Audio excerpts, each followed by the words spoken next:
সরকারি হাসপাতালে থার্মোমিটার নেই, এমনই অভিযোগ উঠেছে কৈলাসহরে আরজিএম মহকুমা হাসপাতালকে ঘিরে।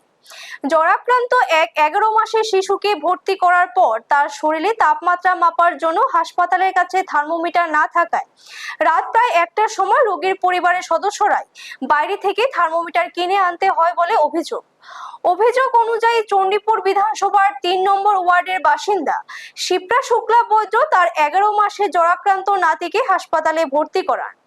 পরিবারের দাবি, হাসপাতাল কর্তৃপক্ষ জানায় সেখানে থার্মোমিটার নেই।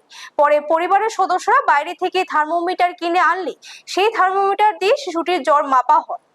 ঘটনা ক্ষোভ প্রকাশ করেছেন পরিবারের সদস্যরা।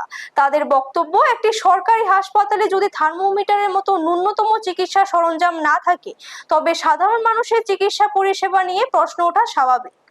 ঘটনাটি সামনে আসার পর এলাকায় ব্যাপক প্রতিক্রিয়া দেখা দিয়েছে।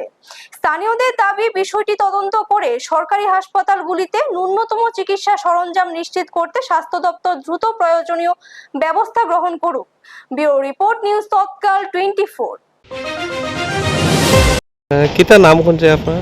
আমার নাম শিপ্রা শুক্লা বৈদ্য। বাসা কোন জায়গা? চণ্ডীপুর। কিতা হয়েছে কোন? কালকে রাত্রে আমার বাসুরের ছেলের নাতিকে নিয়ে এখানে আসলাম। বয়স কত?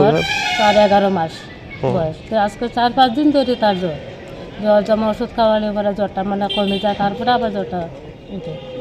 তখন কালকে রাত্রেবেলা 11টার সময় আমরা ওই আরজিএমও লই আইছি।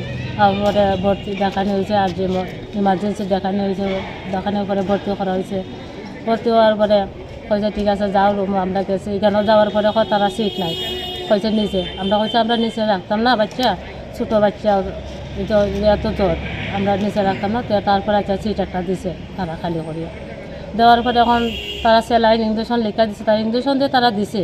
কিন্তু জ্বরের এটা কিতা বুঝে তারা ইঞ্জেকশনটা দিছে, তারা জ্বরও মাপছে না।